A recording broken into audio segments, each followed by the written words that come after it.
అల్లూరి సీతారామరాజు జిల్లా ఏజెన్సీలో కొండ వాగులను దాటేందుకు స్థానిక గిరిజనులు ఆపసోపాలు అష్టకష్టాలు పడుతున్నారు. ప్రాణాపాయ స్థితిలో ప్రాణాంతక ప్రయాణాలు చోటు చేసుకుంటున్నాయి ఆయా ప్రాంతాల్లో. పెదబయలు మండలం మారుమూల గిరిజన గ్రామాలైన జామిగూడ, గుంజివాడ వాగుపై ప్రమాదకర ప్రయాణాలు చేయాల్సి వస్తోంది స్థానిక గిరిజనులకు.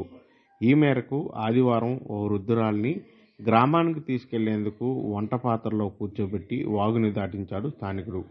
ప్రతి ఏటా వర్షాకాలంలో తమకు ఈ పరిస్థితులు తప్పడం లేదని, చిన్నపిల్లలనైనా, సంతకు కొనుక్కొచ్చే సరుకులనైనా, ఇలా వృద్ధురాలైనా, అనారోగ్యం పాలైన గర్భిణీలైనా ఇలా వంట పాత్రలు కానీ లేదా ఓ నీటి బుడగల్లాంటి ఆనపకాయ డిప్పలు కానీ, వాటర్ బాటిల్ కానీ నడుముకు కట్టి ఈ వాగును దాటే పరిస్థితి ఏర్పడుతోందని స్థానికులు ఆవేదన వ్యక్తం చేస్తున్నారు.